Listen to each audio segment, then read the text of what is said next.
again. I wasn't going to do this video because I wasn't actually going to go to the range because of the weather, but as it turned out, it was really good. Well, it was really hot, really humid, but very little wind. Yeah, there was gusts here and there, but generally speaking, it was very mild, very conducive to shooting rimfire. Unlike most days, most range days, for me, it was almost ideal.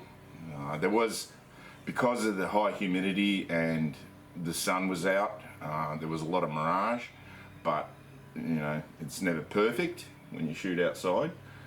So, pardon me. So it was actually a really good day. Originally I was intending to go and shoot the rimfire silhouette. That didn't happen. When I got there, I sort of asked around, when's it happening, this, that. Someone said, oh, it's not happening till 12 o'clock, midday. And unfortunately, having been a secretary of a sports club when I was doing archery, I've got to get back into it, but I'm not at the moment, I'm just concentrating on shooting. But having been the secretary of a sports club, I understand what is involved, and that, you know, you're doing it voluntarily, no one's paying you to do it. So, but then again, there is no excuse for doing a poor job. If you take the mantle on, if you take the job on, the responsibilities, then, and I'm that way. If I take responsibility on, then I'm going to do the best job that I can. Now, why I say that is because there seems to be a lack of communication.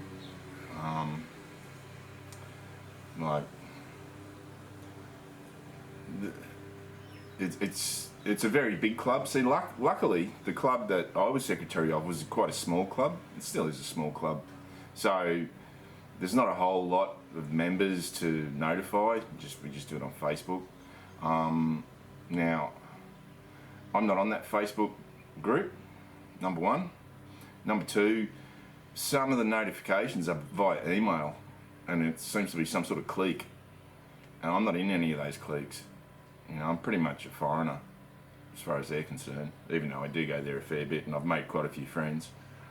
But it is quite cliquey, and I'm not being critical, but to me that is an issue. There needs to be more just communication, you know. Is the competition still happening? What time is it starting? Which range are you shooting it on? Because at the moment, which I was a bit shocked when I got there, the rifle range, they've totally leveled it.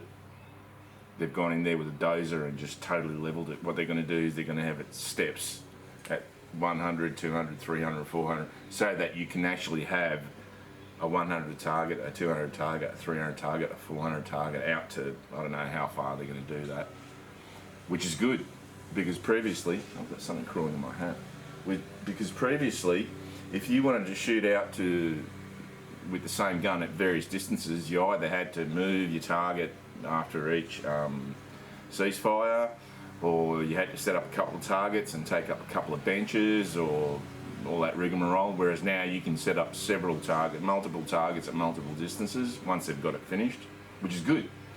However, it's just, and because there was really torrential rain, after they leveled it, it was quite boggy, quite muddy, but you know, so be it, it is what it is.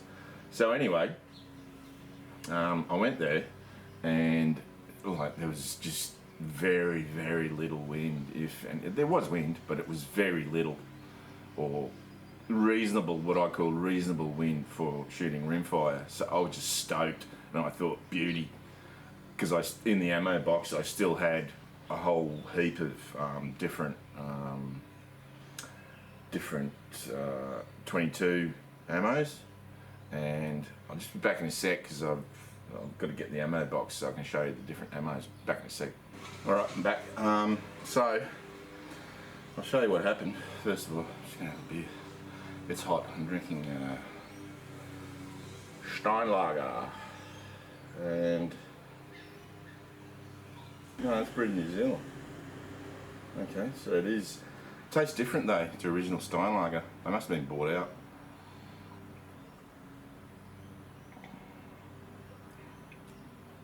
Tastes a little bit different. Doesn't taste exact, not as spicy as it used to, but it's a very nice beer. Anyway, so the CZ Varmint MTR with the 4.5 to 30 by 50 Delta optical titanium, and great rifle. So I thought, beauty. I'll test all this stuff. So I was at when I was at the gun store, they said to me, "Have you tried this stuff?" And I said, "Oh, no, I've heard of it, but I'm not really all that interested." He said, "Oh, well, why don't you give it a try?" And I thought, yeah, whatever, all right. So, and that is, let's see, how did that go? It went like that. Right. So it's Aguila or Aguila. I'm not sure what the pronunciation is. So I got 4 different types. I got boxes of 4 different ones. The 22 hollow point subsonic hollow point, going at 1,024 feet per second, and did all right.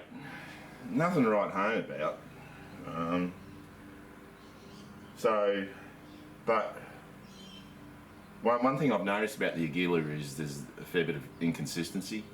So I think if you did buy a heap, if I did buy some, I'd buy a heap and then weigh it and sort it by weight, because there was a fair bit of inconsistency. So that was the first shot, and it was nowhere near the others, which turned the whole group into 1.9.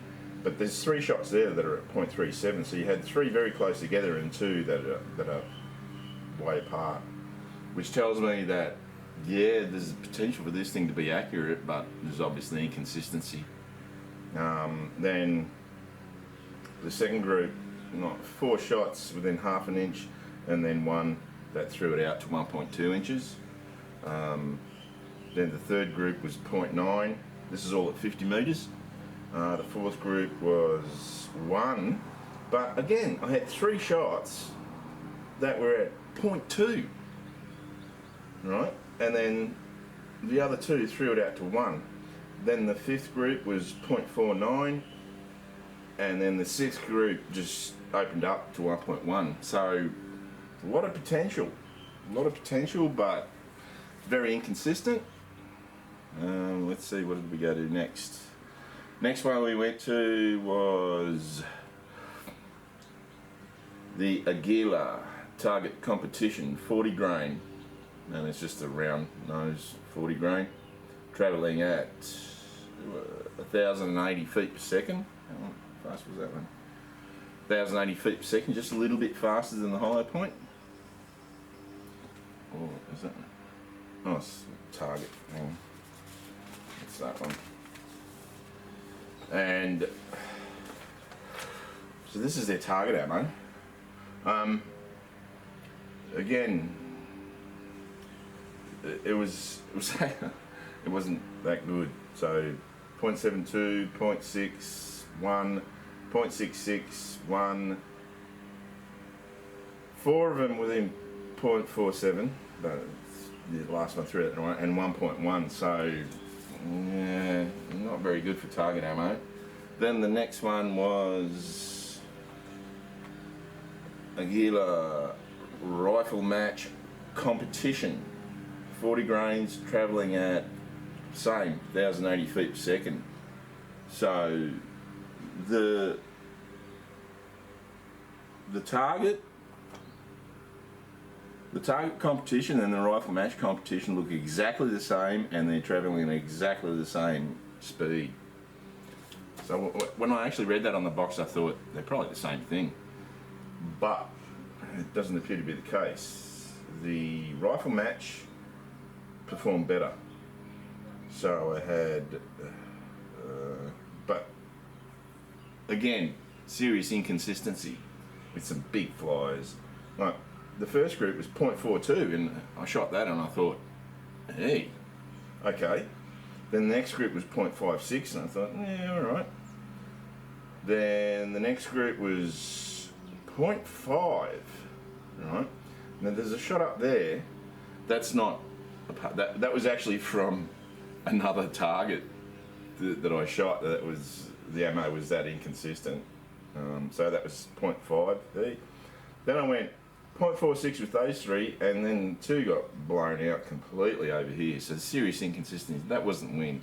Wind isn't going to blow it out that much. Not what little wind that there was. So that blew it out to 2. Then 0.66, 0.99. So again, potential, but inconsistency. Then, surprisingly, so that was the rifle match. The next one I tested, so this is the last, fourth one, is a Gila 22 hollow point super extra, copper plated, and it's a high velocity hollow point travelling at 1280 feet per second. Typically, high velocity ammo is not as accurate as a subsonic ammo. This stuff wasn't too bad. So it's all at 50 metres. So 0.79, 0.67, 0.94. Now, I had 4 at 0.88, and then with a massive flyer that threw it out to 2.6. Then I had this group 0.4, and the next group 0.67. So again, a lot of potential, but some massive flyers. Right, so this super extra, high velocity super extra I got a lot of promise. Then I tried out, so I was doing a lot of sighting in there. I tried out the Ely Sport again. So I've essentially done the same tests that I did before, again, because the conditions were so good. So Ely Sport, 0.78, 0.88, 0.97, 0.891. Yeah, very unimpressed with that. Ely Sport is crap. I don't think that's any better than the SK magazine, which is a lot cheaper than that. Now, so RWS target rifle, I shot that again, and so in between the different brands, if I could notice that there was different coating, lube, especially between the brands, I would run 1 or 2 patches of brake cleaner through and then a dry patch. So the first group on a lot of these sometimes was a little bit bigger than the rest. So RWS, not making excuses, RWS target, but I just wanted to point that out. RWS target rifle, the first group was 1, the second group was 0.7, third group was 0.6, fourth 0.55, fifth 0.4, and the sixth 0.55. So, the RWS target rifle is good ammo, there's no doubt about it, and it is relatively cheap. Definitely probably what I'd use for hunting, because it's accurate enough, but it's not too expensive. Then I tried the Center X again, and I had 4 shots within 0.43, and then this massive flyer. Yeah, and this is stuff that I'd sorted. So, the next group was 0.89, this diagonal string.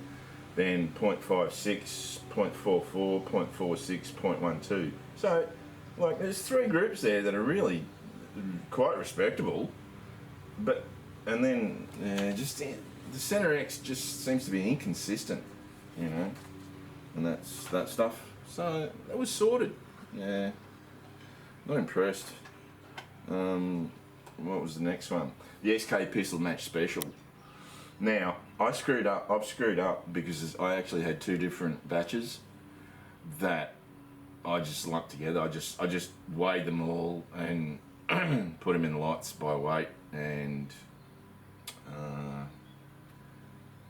I've definitely screwed up there, because like this,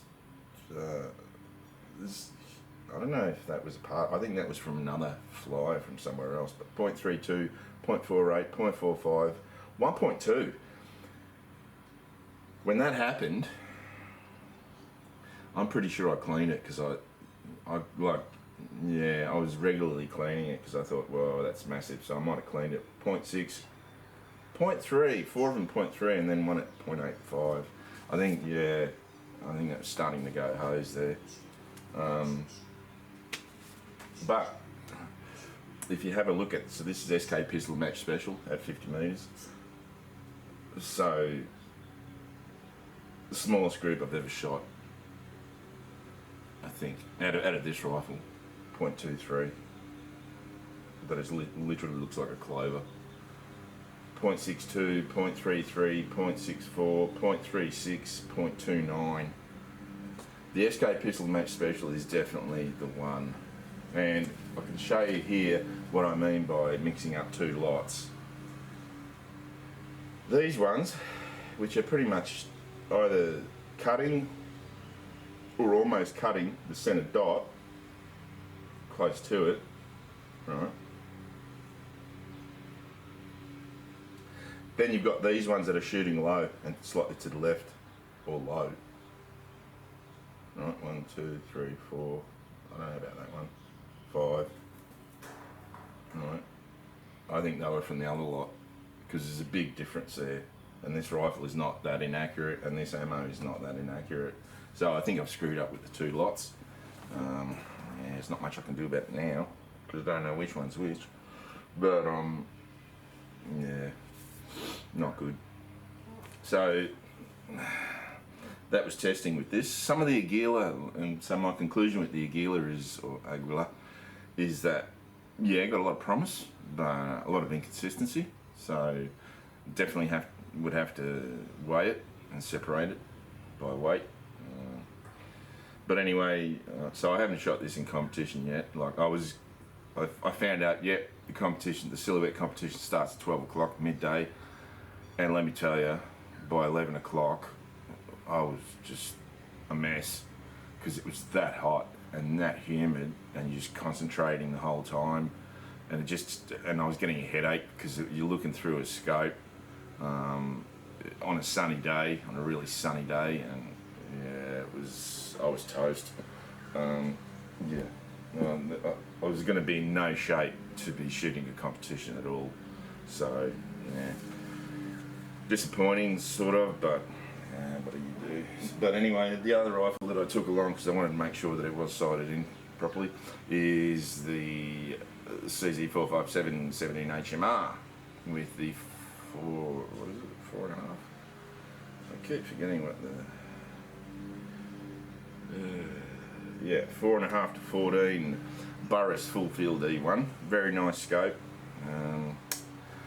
It would have been nice to have the Delta or the 24 power on there, but yeah, that's what happened. So at 50 metres, so this is with, what is it, the Hornady 17 grain VMAX, which is the ammunition that I settled on. I do have a little bit left of other stuff, but that's the ammunition that I'm definitely going to use. It shoots the best through it consistently. Some of the CCI stuff is good, but consistently. So I've got one ridiculously small group there, 0.26. This one's 0.64. Yeah, what do you say about that? When you see that, you think, oh, I'll go at 100 metres and it's going to be, half an inch. Yeah, it didn't turn out that way. And I think what happened is because I didn't take my my cleaning rod, and I never cleaned the barrel, and I think I shot too many with the 17 caliber weapon.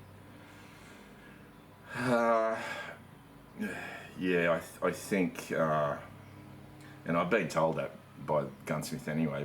If you're shooting 17, you got to keep that clean, because that bore is so small. When it starts to foul up, it's going to shoot like, when it does foul up really bad, it's going to shoot like crap. And that's pretty much what happened when I went out to 100 metres, because by the time gone to 100 metres, it was the end of the day. Number one, you know, I was just pretty much wanting to get out of there. Number two, I was toast. Number three, the wind had actually picked up. No excuse though. And number four, it needed cleaning. It really needed cleaning. So I sort of screwed up. The 100 metre targets, I don't think are indicative at all of the accuracy of this rifle. That's just me screwing up. Again. So anyway, I had some rabbit targets with pasties. This is 50 metres, 0.45. Very nice. 0.6. Very nice. 0.34. Yeah. This thing is really accurate. Then I went out to 100 metres. I shot this one first. And it turned to shit. And I thought, oh God, what's going on there? But I'm pretty sure that it's just started to go. Well, actually, I've got two groups there. I've got 0.34 and 0.53. And yeah, and I think at this point it just went hose. It was just too dirty. So, plus with this scope in my eyes, yeah, it's not that crash hot. I think if I had the 30 power delta on there, it'd be a different story. 1.7 and 2. I was really disappointed, like really disappointed. Considering the groups that I'm getting at, you know, under 0.3 of an inch at 50 metres, this thing should be shooting an MOA at 100 metres, but I just couldn't do it. And then at 100 metres, what is it, 2.4. I had two rounds that actually hit the pasty, one that hit the nose, one just above the eye, and one totally to the left. So 2.5 inches overall. 5-shot groups. Yeah, not good. I've done something wrong. There's no way that this rifle is that inaccurate, and I think what I did wrong was not clean it. Because like John the gunsmith said, if you're shooting a 17, you have to keep that bore clean because it's tiny, and when it starts to foul up, hang on, a wasp flying around. Yeah, it goes hose, and it did. It went hose. So anyway, I think that's all I've got to report. So I really should have had this scope on it, the 24 power, the Walters, but I didn't. I might actually put it on there. I don't know. You know what? I was so upset with those 100-yard groups with this, the 17 HMR, that because one buddy's there, Scott, he said, "Oh, you coming tomorrow?" And I said, "No." But I think the conditions are pretty much the same. In fact, it's still pretty early. I could still go there and do some more 100-yard shooting, but with this scope on it, so that I can actually, you know, get some good vision. 14 is all right, but you know, 24 is a lot better. So I'm still umming and ahhing. It's still early. I can still get there in time, but I probably won't. I'll leave it for later. But that I was really disappointed with that. And yeah, like I said, that's not indicative of what this rifle does. So, again, I was only using the one bolt, the really smooth one, for both rifles. And you know, the magazines. I've actually heard people whinge about the CZ mags, and I'm not really sure why. You don't like reliability, you know. They're tried, they're proven, they're super reliable, they work, and what more could you want? You know, they're really basic. Probably in the United States you probably pay $10 pop for these things, but here no, they are quite expensive. But the beauty is that, you know, there's actually a couple of different brand rifles that they will go into, so that's good. What else? Yeah, haven't really got much else to say. I've got to go to work in a couple of days, so you probably won't see maybe. Oh no, if I go up north hunting, you might see a video before the new year. I don't know, but if I don't, you probably won't see a video. Maybe a review of something. I just bought a tiny little chainsaw that I might do a review of. Yeah, I might do a review of something. Probably not gun related, but well, maybe. So I don't know. Till then, see you later.